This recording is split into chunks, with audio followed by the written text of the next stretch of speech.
commercial areas, industrial areas, growth and annexation, transportation and mobility, community facilities, open space, recreation, environmental features, community character, and sustainability.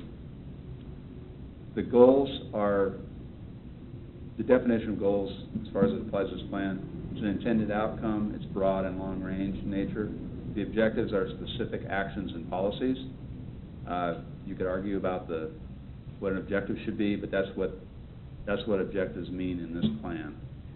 It's basically actions and policy statements. They reflect the core themes, issues, and preferences expressed in the process.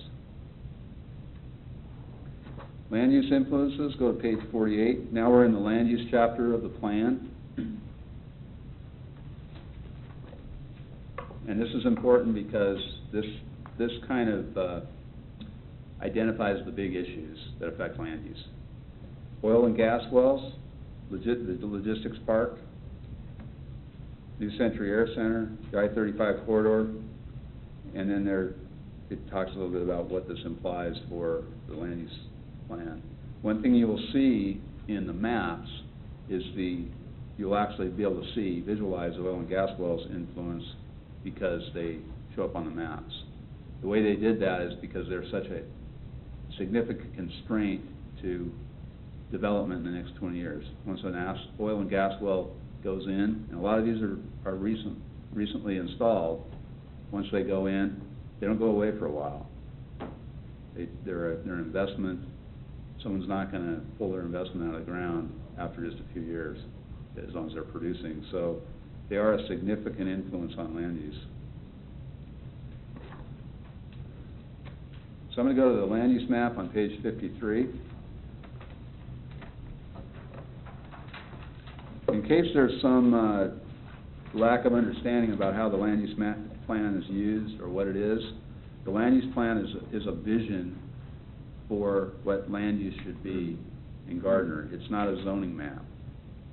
We also have a zoning map. The zoning map, I'd say for the most part, there aren't a lot of changes recommended in the land use plan compared to the zoning map. But there are some. So in other words, zoning doesn't completely reflect what's in the land use map now, but where there's development, it's rather reflective. Let me give you an example. If you look in the far northwestern corner, that section up there, that square mile, you can see Kill Creek runs through it. So that's identified in the land use plan as low-density residential. Current zoning is agricultural. So what that means is if someone came to us and said, we want to rezone this property to build houses on it, low-density residential, to a zoning classification that's consistent with the land use plan, they would at least meet one of the factors needed to meet for a zoning decision. And there are examples of that throughout the land use map. So if you want to compare, I just want to mention something. There's quite a discussion in the plan about growth and annexation in the southeast quadrant.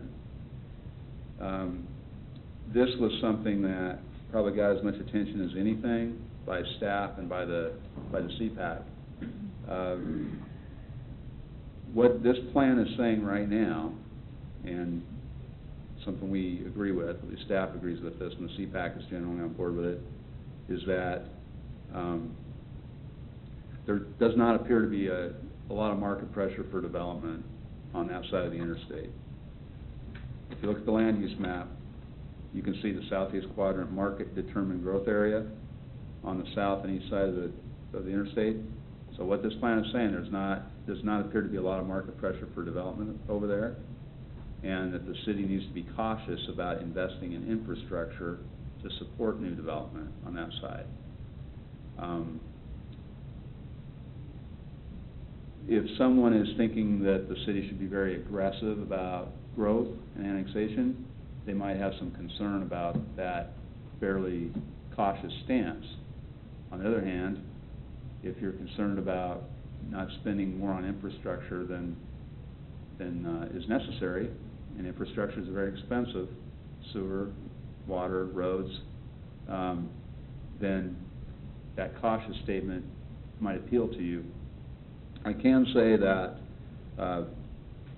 one thing that the city is currently budgeting for is studies that would look at the potential land use, the potential market pressures and the types of land use that would be in demand in those areas on the other side of the interstate, and what approaches to infrastructure might be taken and how much it would cost to serve that development.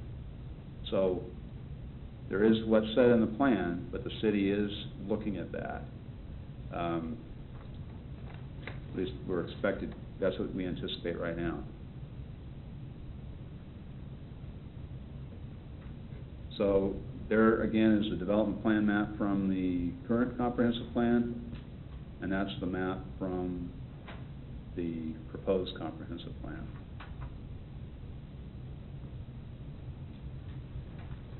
So in the land use chapter, they break the land use plan into 4 categories: residential areas, commercial areas, and industrial areas. Or is that 3? That's 3. Anyway. Residential areas plan on page 55. It further divides that into traditional, contemporary, and new. For new residential growth, the emphasis in this plan is on housing variety, connectivity, and open space preservation and conservation. And what I mean by connectivity is not necessarily, it doesn't have anything to do with telecommunications. It's really about roads, trails, that kind of thing. The residential areas plan map, if you look at that map,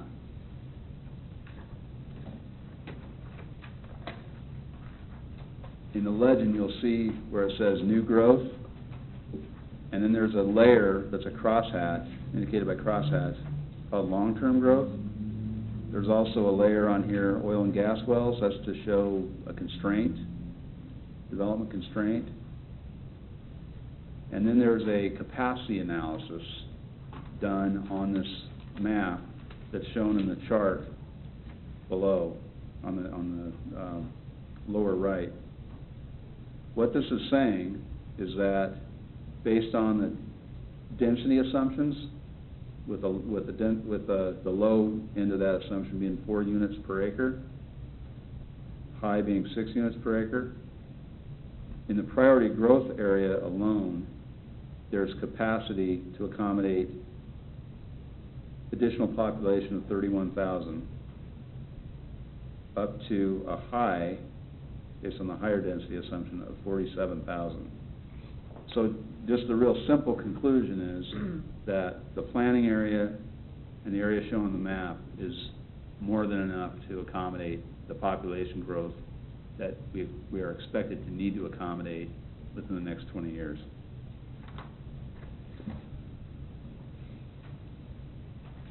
Commercial areas plan on page 63. This is broken down by downtown, Main Street corridor, the community and regional sectors. And I'll just mention a few of them here. There's a real emphasis in this plan, and this is based on the outreach and issues that were identified throughout the process. There's a real emphasis on the need to enhance downtown, to revitalize downtown, to strengthen downtown, and it's reflected in this chapter. Revitalization of downtown, enhanced walkability in downtown, enhanced identity downtown. Main Street corridor, is that part of Main Street east? Well, from Sycamore on the west end to Moonlight on the east end. And what's emphasized in this chapter regarding Main Street corridor is access management, access being curb cuts for vehicular access, redevelopment, and improved appearance. Industrial areas plan on page 63. I don't think that's the right page number.